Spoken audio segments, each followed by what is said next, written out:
काही महिन्यांपूर्वी महिला आणि बालविकास मंत्री लक्ष्मी हेब्बाळकर यांच्या मदतीने सौदत्तीतील वसतिगृहात आश्रय मिळवलेल्या एका मुलीने मंत्री रुग्णालयात दाखल झाल्याची माहिती मिळताच तातडीने धावत जाऊन त्यांची तब्येत विचारली।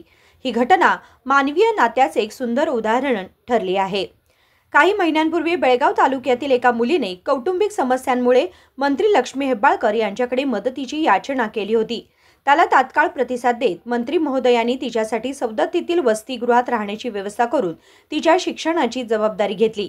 आता मंत्री हेब्बाळकर अपघातात जखमी होऊन रुग्णालयात दाखल झाल्याचं समजताच त्या मुलीने त्यांना भेटण्याचा निश्चय केला। आपल्या आजी समवेत ती बेळगाव रुग्णालयात पोहोचली आणि मंत्र्यांची तब्येत विचारली, तसेच लवकर बऱ्या व्हाव्यात म्हणून प्रार्थनाही केली। आपल्या तब्येतीची चौकशी करण्यासाठी मुलगी स्वतः रुग्णालयात आल्याचं पाहून मंत्री हेब्बाळकर भावूक झाल्या। त्यांनी मुलीचा हात धरून तिच्या शिक्षण, भोजन आणि राहणीमानाबद्दल विचारपूस केली। तसेच तिने चांगले शिक्षण घेऊन समाजात प्रतिष्ठित स्थान मिळवावे असा सल्लाही दिला। फोन ಹಚ್ಕೊಳ್ಳೋದಕ್ಕಿಂತ ನಿಮಗೆ ಫೋನ್ ಹಚ್ಕೊಟ್ರೆ ಬಹಳ ಖುಷಿ ನೀನು ಸಾಲಿ ಕಲಿತಿಲ್ಲ ಚಂದಗೆ ಖುಷಿ ಇದ್ರಿ ಈಗ ಇಂಗ್ಲಿಷ್ ಒಂದು ಸ್ವಲ್ಪ ಇಂಗ್ಲಿಷ್ ಮಾತಾಡ್ತೀನಿ ಇಲ್ಲ ಒಟ್ಟು ಸ್ವಲ್ಪ ಸ್ವಲ್ಪ ಬರೋದಿಲ್ಲ ನನ್ನ ಜೊತೆ ಇಂಗ್ಲಿಷ್ ಮಾತಾಡ್ತಾರೆ